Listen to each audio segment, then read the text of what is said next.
আসসালামু আলাইকুম। সবাই কেমন আছেন? আমরা খুব ভালো আছি। 2025 সালে ডিসেম্বর মাসে আমরা সিলেট ট্যুরে গিয়েছিলাম। আমাদের দারুণ একটা অভিজ্ঞতা হয়েছিল, সেটা আমরা এখন শেয়ার করব। আর একটা ভিডিও তৈরি করে রাখবো বড় হয়ে দেখার জন্যে। ছোটবেলায় ট্যুরে কত মজা করতাম সেটা দেখব। আমরা ডিসেম্বর 24 তারিখে রওনা হয়েছিলাম। আমাদের বাস রাত 11টার সময় ছিল আরামবাগ থেকে। আমরা অটোরিকশাতে করে রওনা হলাম। কাউন্টারে পৌঁছে দেখি অনেক ভিড়। রাস্তায় অনেক জ্যাম থাকার কারণে গাড়ি লেট হবে। কি আর করা, কাউন্টারে বসে বসে কার্টুন দেখতে লাগলাম। কাউন্টারে বসে থাকতে থাকতে অনেক বোরিং ফিল হচ্ছিল। ক্লান্ত হয়ে আমি ঘুমিয়ে পড়েছিলাম। আর ছোট ভাই আমাকে ঘুম পাড়াচ্ছিল।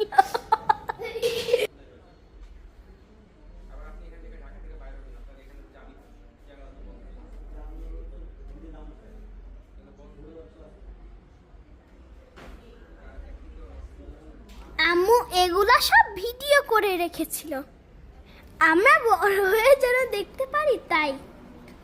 রাত 3:30টার সময় আমাদের বাস আসলো। সরকারি ছুটি থাকার জন্য অনেক ভিড় ছিল। সব মানুষেরা ট্যুরে যাচ্ছিল, তাই আমরা বাসে শুধু 2টা টিকিট পেয়েছিলাম। আমরা বাসে উঠে গেলাম। আমরা বাসের পেছনের দিকে টিকিট পেয়েছিলাম। 2টা সিটে 5 জন বসবো। তাহলে ভাবুন কত কষ্ট হবে। সকাল 7টায় মাঝপথে বিরতি দিল, তারপরে আবার বাস ছাড়লো। 12:30টার সময় আমরা সিলেট পৌঁছেছিলাম। তারপরে একটা সিএনজিতে করে আমরা হোটেলে যাব। আমাদের হোটেলের নাম মীরা গার্ডেন। আমাদের সিএনজি চলা শুরু করলো। আমরা সবাই ভীষণ টায়ার্ড।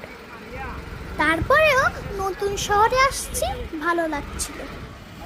সিলেট শহর ঘুরে ঘুরে দেখার আমাদের অনেক আগ্রহ ছিল। নতুন জায়গা দেখবো বলে ভালো লাগছিল।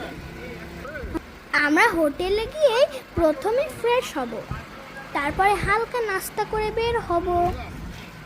জার্নিতে ভীষণ কষ্ট হয়েছিল। তারপরেও মনকে বোঝা, ঘুরতে আসলে একটু কষ্ট হয়। আপনারাই বলুন, কষ্ট না করলে কি ট্যুরে যাওয়া যায়?